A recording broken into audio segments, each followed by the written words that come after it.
شئت يضمني. Pertanyaannya, apa itu nasib? Kan? Nasib itu sesuatu yang kita terima atau bagian kita yang bisa kita pilih. Oh, bedakan itu ya. Ada qadar, ada takdir, ada qada, ada nasib, itu lain. Ya. Wala tansa nasibaka minad dunya. Kita bisa lihat di Al-Qasas misalnya kan, dari ayat 77 sampai 78 itu. Wabtaghi fima ataqallahu daral akhirah. Kalau Anda beraktivitas, cari akhirat dulu.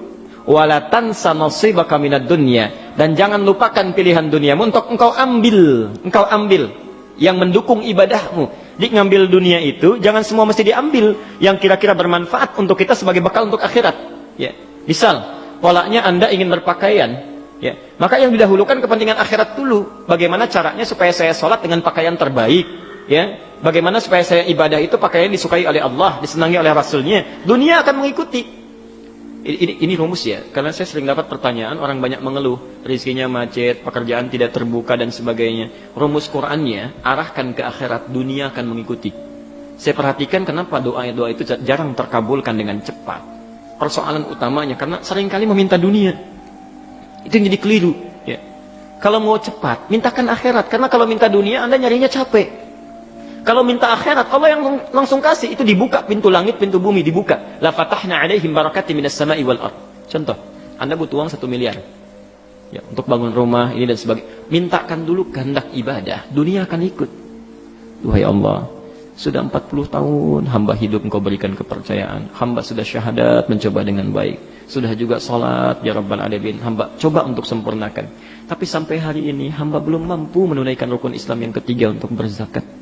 Duhai Allah, sekalipun ajal hamba itu yang akan dekat, mohon jangan wafatkan sebelum hamba bisa berzakat.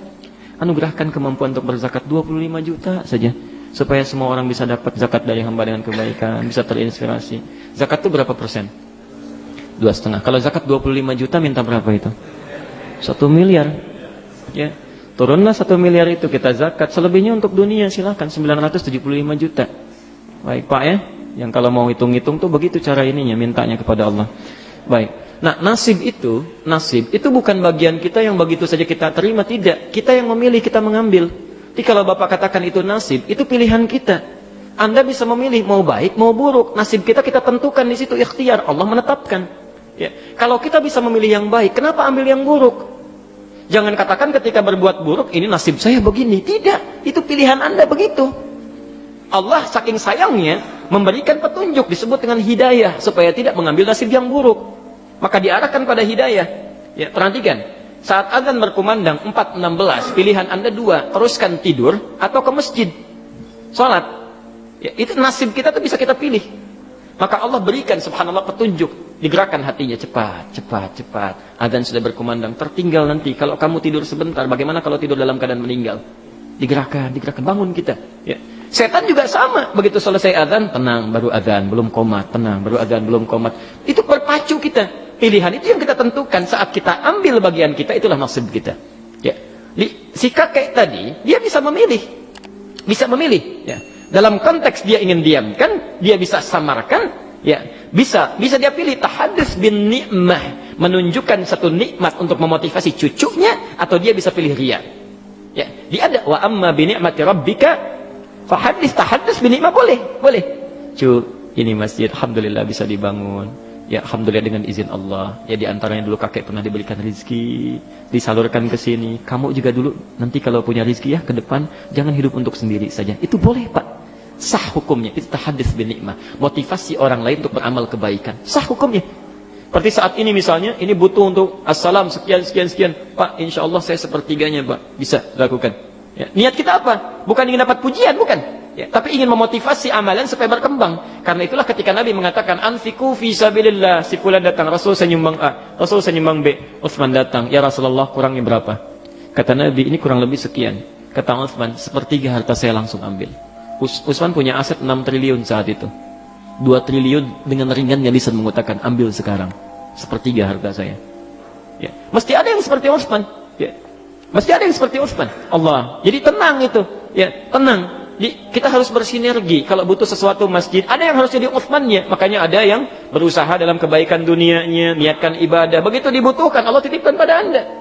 Kalau nggak ada yang kayak Utsman, ya seorang muslim yang dermawan, itu susah berkembangnya. Nggak bisa langsung pakai doa aja.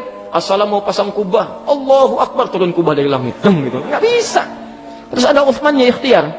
Ada ikhtiar. Jadi poin saya ketika Utsman mengatakan sepertiga, itu nggak ada unsur ingin dipuji.